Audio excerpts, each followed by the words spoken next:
Hola chicos, bueno, estábamos en lo que es la prevención secundaria, ¿no? ¿Cuál es el objetivo de la prevención secundaria? Entonces, acá en prevención secundaria es el tratamiento, la curación de la enfermedad, ¿sí? Y comprende todas las medidas disponibles para la detección precoz. Entonces, ¿cómo más rápidamente, como clínico, como médico, yo voy a poder diagnosticar la enfermedad?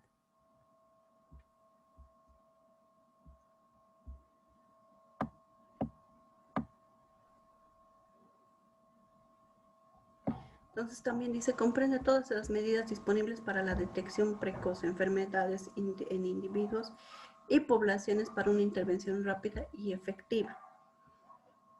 En el COVID-19, ¿ha sido fácil detectar la enfermedad? ¿Ha sido fácil el diagnóstico? ¿Es fácil? Ya es pregunta, a ver, ¿quién me responde? ¿Es fácil el diagnóstico de la enfermedad? ¿No? ¿Qué es lo que opinan?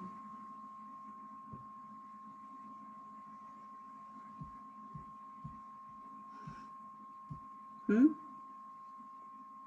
En realidad nos ha venido a complicar todo, porque pacientes con dengue llegaban al hospital y bueno, tienen fiebre. Cualquier paciente con tos pensábamos que era COVID, cualquier paciente con fiebre pensábamos que era COVID, ¿sí? Cualquier neumonía se pensaba en COVID. ¿Y qué teníamos que hacer para la detección precoz, el diagnóstico precoz? Había dudas entre el tratamiento con la prueba rápida, o sea, el diagnóstico, perdón, con la prueba rápida o el PCR o el ELISA, ¿no? ¿Y cuál era el problema? Que no había pruebas rápidas. Era una enfermedad, no había pruebas rápidas para el momento en que nosotros precisábamos para empezar a detectar. No había tampoco, o el PCR tardaba. Al principio sí nos entregaban un resultado al segundo o al día siguiente, pero después en la curva, en el pico más alto, después de 2 semanas no había una respuesta. Entonces, ¿cómo podíamos decir si este paciente tenía o no tenía? La prueba rápida sí, pero a veces hay que ver qué tan cierto es la prueba rápida, ¿no? La sensibilidad, la especificidad que se llama. No sé si han visto esos términos. Sensibilidad es qué tan positivos son los verdaderos positivos y la especificidad qué tan negativos son los verdaderos negativos, porque podemos decir negativo a alguien que es positivo. Y ahí es donde se cruza y es la y da y si tiene las características clínicas de la enfermedad, pero laboratorialmente no. Entonces no podemos agarrarnos de una prueba así, donde tenga una sensibilidad y una especificidad baja, menos del 90%. Y había los problemas en ese sentido. Y el PCR era la única opción. El Laboratorio Universo es el que empezó a hacer Laboratorio Universo, Laboratorio Diana, pero tiene un costo el PCR, ¿no? Entre 600 o 800 bolivianos. Y si lo mandan desde hospitales, 1000 bolivianos. Entonces, para que vean un poquito que es complicado hacer el diagnóstico o la detección precoz de algún tipo de enfermedad. Hasta eso, ¿cuánto tiempo ya pasó? ¿Sí? Y si hablamos de una enfermedad psicológica en la que el paciente ni se da cuenta, ni los familiares,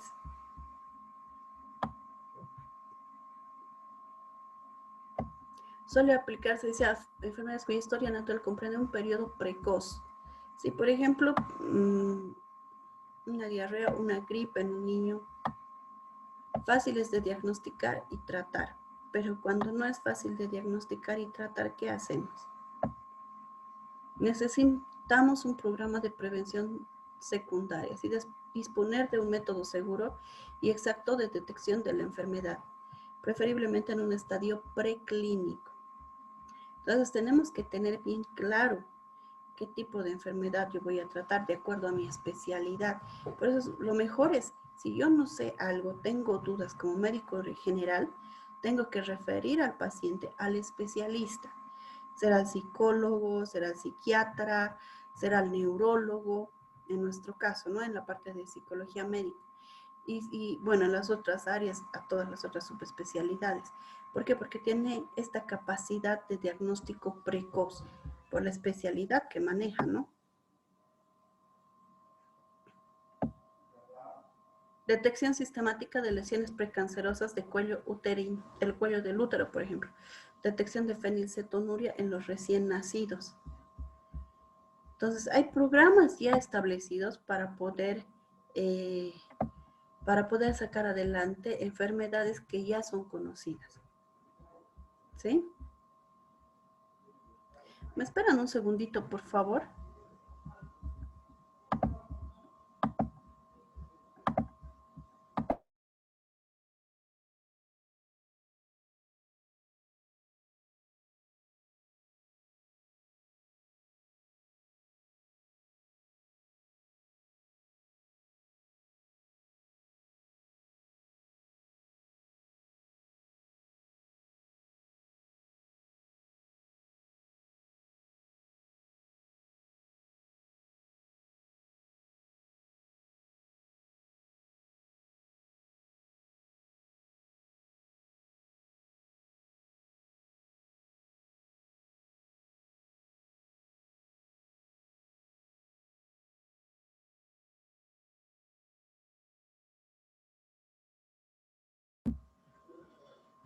Entonces, veíamos que hay diferentes planes o tratamientos para la detección de patologías ya conocidas, ¿no?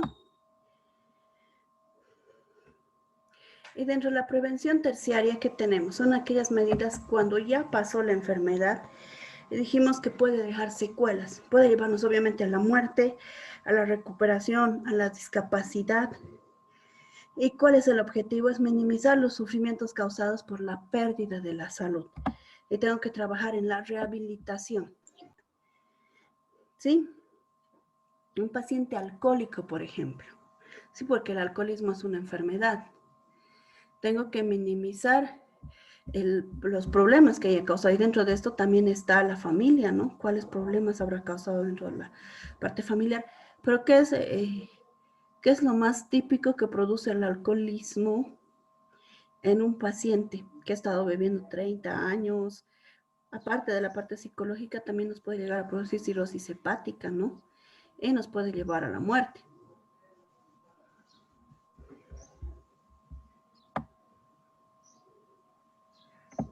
Entonces, acá, para evitar eso, si es que es un paciente alcohólico, tenemos que ver la parte de acciones de rehabilitación. Y ahí estábamos viendo, y ahí va su tarea de ustedes también, qué es lo que produce el alcohol, qué es lo que produce el tabaco, y cómo pueden salir de eso, qué es lo que hacen los alcohólicos anónimos en relación a esta enfermedad. ¿Sí? O puede ser que se trabaje en prevención primaria, prevención secundaria. Ahí voy a ver su propuesta de ustedes. ¿Y cuál es el objetivo? Es reintegrarse a la sociedad. A pesar de tener algunos problemas, algunas falencias, tiene que reintegrarse, ¿sí? Puede perder sus capacidades. Por ejemplo, en un accidente, sí le cortan la pierna, pero igual tiene que reintegrarse a la sociedad. Esa persona necesita trabajar, necesita, puede ser una madre, ¿no? Que perdió la pierna, necesita trabajar, necesita...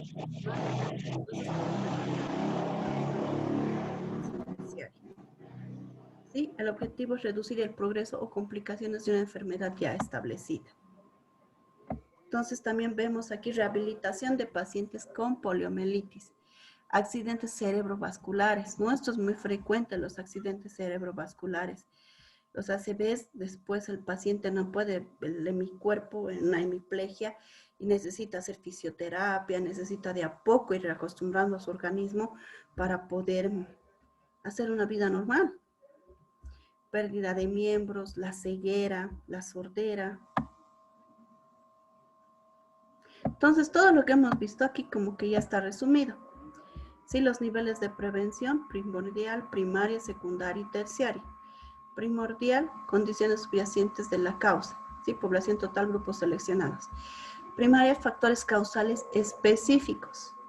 Población total, grupos seleccionados y personas sanas. Secundaria, primeros estadios de la enfermedad en pacientes. Y la terciaria también se trabaja sobre pacientes.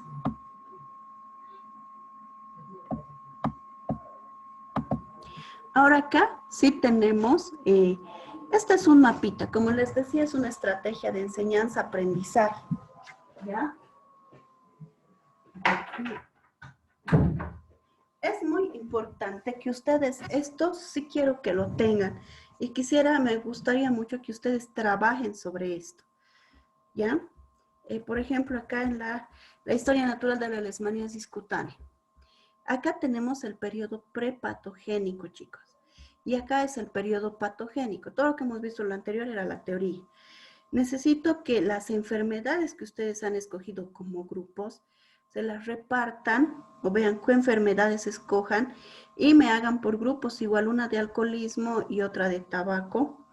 Acá la historia natural de la enfermedad. Vean el periodo prepatogénico. ¿Qué es lo que se necesita acá para que des enfermedad? ¿Sí? El periodo prepatogénico, el fomento de la salud. Acá, ¿qué se hace en fomento de la salud? En COVID-19 es el lavado de manos, la bioseguridad, la distancia social. Todo eso está dentro de prevención primaria. ¿Sí? En protección específica, ¿qué tendría que venir en COVID-19? La vacuna, pues. ¿Qué estamos esperando para no enfermarnos? Una vacuna milagrosa que nos saque de esto. Como hay una vacuna para la varicela, hay una vacuna para la fiebre amarilla, hay una vacuna, necesitamos una vacuna para el COVID-19. Y es la protección específica los que nos va a dar la garantía para poder seguir adelante con nuestra vida en medio de esta pandemia, ¿no? Entonces necesitamos, ¿sí? Y estas son medidas de prevención primaria. Y de la misma forma, a pesar de tener la vacuna, necesito seguir fomentando la salud.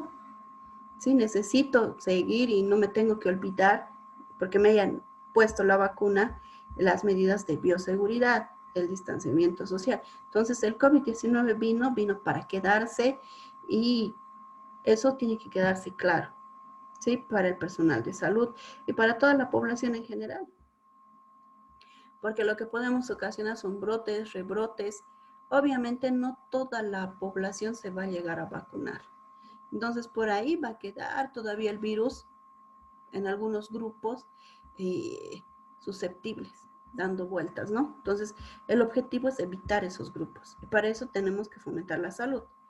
Ahora acá, en el periodo patogénico, que es cuando ya tengo la enfermedad, lastimosamente soy personal de salud, trabajo con COVID-19 y a pesar de que he utilizado todo, igual al quitarme el traje de bioseguridad, me contaminé y me infecté. ¿Y qué es lo que pasa? Acá ven esto que es el horizonte clínico. Esto es lo que divide lo que es asintomático y lo que es sintomático. Y esto es para toda enfermedad. Por ejemplo, en una diarrea, una yardiasis, una mebiasis para un niño, acá no va a haber nada. Después de que se ha comido algo sucio, después de 2 días o 3 días, recién va a empezar la fiebre. ¿Sí? Y aquí es difícil poder hacer un diagnóstico precoz. Es complicado en un caso de diarrea de un niño, porque no tiene ni la diarrea. No tiene diarrea, no tiene fiebre, no tiene nada. Entonces, ¿cómo yo voy a poder diagnosticar? Porque aprendemos así, ¿no? La sintomatología, qué es lo que causa. Quizás con la ayuda de la salud pública, el estudio de la vigilancia epidemiológica, si aquí en una familia ya tengo un paciente con COVID-19, acá puedo hacer el diagnóstico y tengo que hacerlo, porque ¿qué pasa con el COVID-19? Hay muchos que son asintomáticos y son los que infectan, son los que están diseminando, porque ellos nunca se dan cuenta que están enfermos. Es otra característica de esta enfermedad. No es como la mayoría que sí sube el SARS, por ejemplo, COV-1, sí o sí empeoraba el paciente y uno se daba cuenta y se daba cuenta y tenía que hacer el diagnóstico. Es típico una neumonía por SARS, pero en el COV-2 no.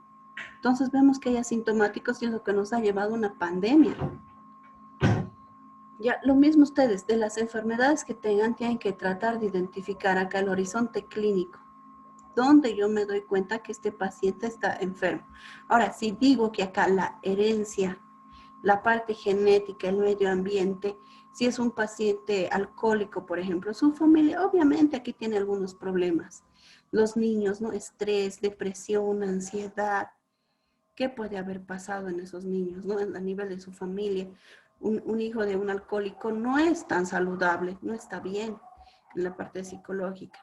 ¿Sí? La mujer igual, de repente ha sufrido agresiones, ¿no? Agresiones físicas y todo eso. Y eso dentro de la parte de la psicología también tenemos que indagar, tenemos que averiguar, porque ese es el problema de estas enfermedades que producen daño a nivel familiar también, ¿no? Entonces, en el COVID-19 sí podemos detectar, porque un caso positivo ahora tiene que estudiarse a todos sus contactos y ahí vamos a diagnosticar. El objetivo es encontrar a estos, obviamente también a estos. ¿Sí? Hasta acá se entiende, ¿no, chicos?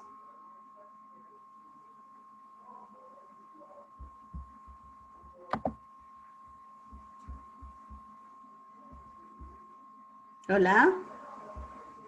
Doctora, disculpe, no sé mi internet, o es que le escucho súper entrecortado la última parte. Ya, entonces, Sí, igual. Doctora, ¿sí? doctora, Sí, sí, te escucho. ¿Quién me está hablando? doctora, no se le escucha nada. O bueno, no lo he escuchado yo. Sí, entrecortado está.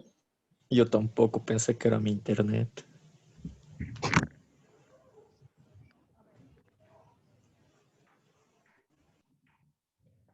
¿Ahora se escucha mejor? Sí, Sí, ahora sí, doctora. ¿Será que puedes repetir lo que Claro, último? Por claro que favor, no lo he entendido. No, pensé que era mi internet. ya. La clave es que ustedes se ubiquen lo que es periodo prepatogénico y periodo patogénico. En el periodo patogénico, acá vemos la enfermedad misma, las características de la enfermedad, ¿sí? Eh, y aquí hay una parte que dice horizonte clínico. El horizonte clínico, ¿qué hace? Me divide cuando la enfermedad ya es diagnosticable, ya es visible por los signos, por los síntomas que tiene, ¿sí? Y acá se queda la parte asintomática. Decíamos, en el COVID-19 es un poco complicado porque hay mucha gente que desarrolla la enfermedad acá y no pasa nada, ¿no? Para el paciente, pero sí puede infectar y transmitir la enfermedad. Ese es el riesgo y el peligro que tenemos a nivel de salud pública, ¿no? Se puede diagnosticar porque de cada paciente positivo que tenemos que estudiar a sus familiares y a sus contactos. Entonces, de esa manera, sí estamos diagnosticando acá a estos pacientes.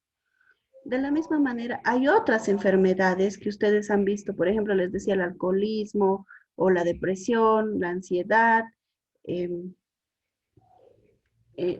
Pueden ir viendo que acá va a haber un momento en que se tiene que hacer el diagnóstico. ¿Y de qué va a depender esto? Del clínico. ¿Qué tan clínico es? ¿Qué tan bueno es? ¿Qué tan especialista es para poder hacer ese diagnóstico precoz y tratamiento inmediato? ¿Sí? En la apendicitis, por ejemplo, tengo que tratar de operar mientras sigue siendo apendicitis y no una peritonitis que ya es una complicación de la apendicitis, ¿me entienden? ¿Sí? Tratar de identificar rápidamente los signos, síntomas y operar mientras más antes mejor, porque cualquier enfermedad se complica, ¿sí? Y ustedes van a hacer acá por grupos de acuerdo a las enfermedades y la función mental que han escogido. Aparte, también les voy a pedir por alcoholismo y por tabaco, que es lo que estábamos viendo, las sustancias, ¿no? La farmacodependencia. Entonces, tienen que hacer esta historia natural de la enfermedad por grupos, ¿sí? Trabajos por grupos y los vamos a subir después a la plataforma por grupos. ¿Esto para qué? Para practicar los niveles de prevención y también de diagnóstico. Dentro de la prevención secundaria, el diagnóstico precoz es una prevención secundaria, porque yo aquí limito y evito que este paciente vaya a infectar a más. En el VIH, por ejemplo, lo mismo, se puede identificar al VIH antes de que tenga alguna manifestación de signos, síntomas, ¿sí? Con algunas medidas generales dentro de los hospitales o de salud pública, ¿no? A pesar que tiene su normativa, tiene sus leyes y es muy confidencial, pero se han logrado captar varios pacientes que ni idea tienen que portan el virus. A ver, ¿cuántos de ustedes se han hecho la prueba de VIH este año? Así personalmente. Ninguno, porque nadie toma en cuenta. Yo cuando me hice el examen de COVID, Ah, ya. en la prueba de ELISA cuantitativa, ¿Se hicieron también para y VIH? nada, de nada. Ya. Sí, todo. Entonces es importante, ¿no? Porque a veces uno dice, no, yo no tengo. Cuando somos personal de salud, podemos habernos pinchado con algún paciente y no sabíamos. Podía haber estado sin diagnóstico el paciente porque estaba en un periodo ventana, por ejemplo, pero igual me pasó el virus. Entonces, es importante trabajar en esta etapa. O sea, hay virus que pueden pasar inadvertidos, como en el caso del VIH, en caso del COVID-19, no en el caso de la influenza, por ejemplo. La influenza viene en 3 días, se queda 3 días y se va en 3 días. Y es más típica la presentación clínica. Entonces, para mí es un poco más fácil diagnosticarla, tratarla y limitar el daño. ¿Sí? Además que existe una vacuna en la influenza y además un tratamiento específico, ¿no? En el COVID no tengo un tratamiento específico todavía. Entonces, todo esto es medidas de prevención secundaria. Y la rehabilitación está en relación al tratamiento, ¿sí? Por ejemplo, pacientes de COVID-19 que salieron de la terapia intensiva, que estuvieron meses internados, entubados. Entonces, ¿qué es lo que va a pasar? ¿Creen que va a estar igual? No, seguramente tiene ya problemas renales o tiene problemas pulmonares, va a necesitar fisioterapia respiratoria, va a necesitar diálisis, hemodiálisis, no sé. Entonces, se embarca en todo esto. Y aquí es donde cuesta más tanto en esfuerzo del personal sanitario, al mismo paciente y también en la parte económica sacar adelante un paciente. Entonces, es mucho más fácil trabajar en esta área, hacer todo lo posible en esta área como médicos. Acá y acá es donde tenemos que trabajar.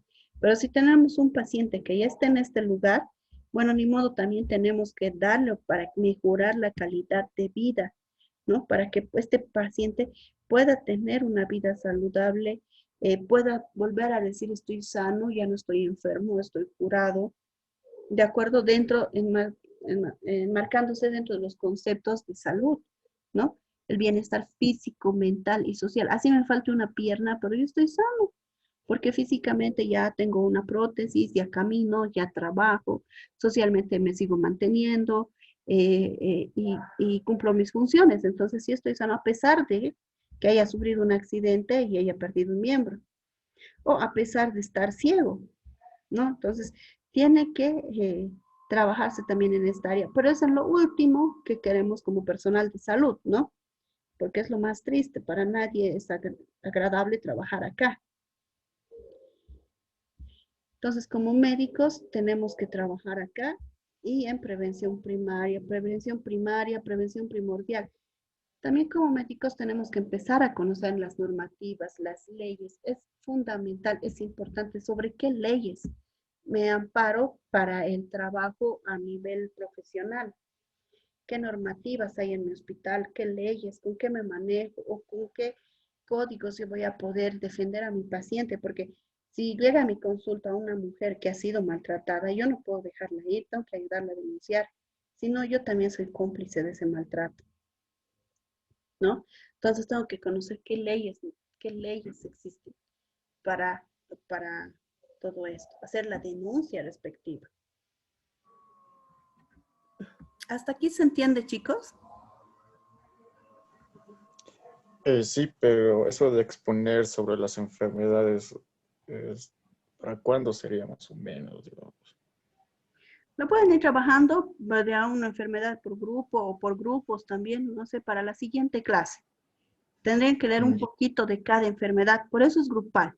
Se pueden subdividir, no hay problema, y trabajar la historia natural de las enfermedades Sería del, que ustedes escojan. A ver, por ejemplo, de tu grupo, ¿qué grupo te tocó, doctor?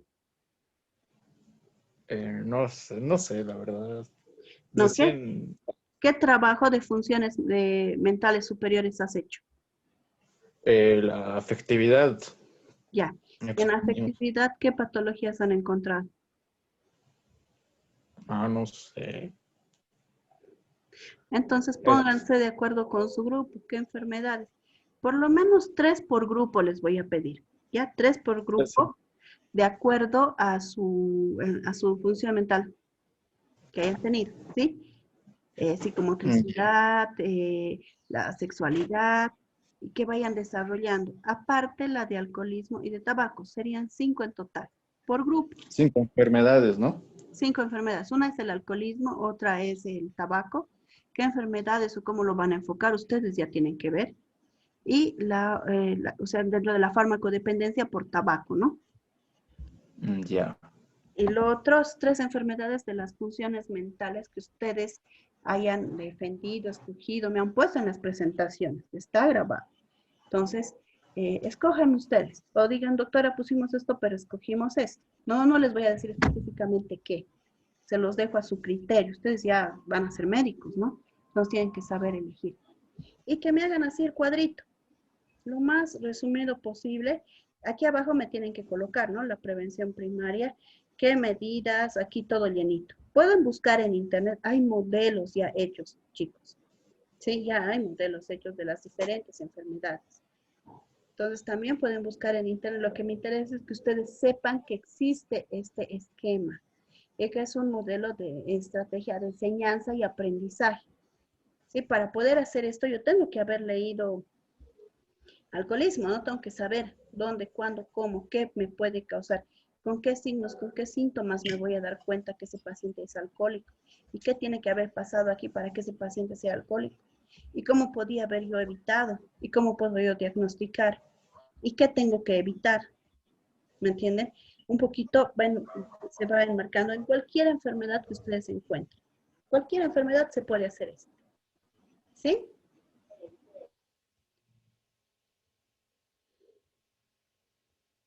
Está bien, doctor. Esa era mi duda nomás. Entonces son 5, ¿no? Para la siguiente. 5. Vayan trabajando como grupo porque sé que ya están sin exámenes. ¿Ya? Ya vamos a entrar igual y después de una semana da igual. Sí, pero ahorita no están en exámenes. Entonces, sí, cuando no están en exámenes, yo les aprieto un Sí, poquito por más eso. porque necesito evidencia de su trabajo para su nota. ¿Ya? Sí, quería hacerlo esta semana, porque este fin de, digamos, porque después voy a estar sin tiempo igual. Y eso es general para todos. Pero así es el área de salud, doctor. En medicina nunca tenemos tiempo. No, es que tal vez me iba a olvidar y no sé, pues le quería decir para saber cómo hacerlo bien. Perfecto. Pónganse de acuerdo por sus grupos, repártanse. No es que 1 o 2 nomás hagan el trabajo. ¿Sí? Sí, En la clase ya cualquiera puede exponer. Esa va a ser la diferencia. Cualquiera de ustedes le voy a decir exponga tal enfermedad. Si bien todos han hecho, cualquiera puede exponer. ¿Ya? Doctor, Entre ustedes se van a pasar la información, se van a pasar estos cuadritos y cualquiera puede exponer. ¿Ya? doutora, é para fazer no Word? ¿Qué? É para fazer a ser em Word, no Word? ¿Los grupos? Sim, este trabalho que passaste agora. Pregunta, doctora, si es para hacer en Word. Ah, en Word. Sí, como ustedes quieran, en Word, en PowerPoint. Está Busquen. bem, No hay graças. problema. Ahí esta fotito, lo voy a colgar también esta presentación, pero pueden hacerlo como ustedes quieran, ¿sí? Si quieren lo hacen a mano y me sacan una foto, también no hay problema. ¿Ya? Entonces, con eso terminamos esta parte de lo que es psicopatología y funciones mentales superiores y después ya vamos a ir viendo otro temario, ¿sí? Que es la relación y la atención al paciente. Entonces, vale la pena ir practicando esto. ¿Ya, chicos?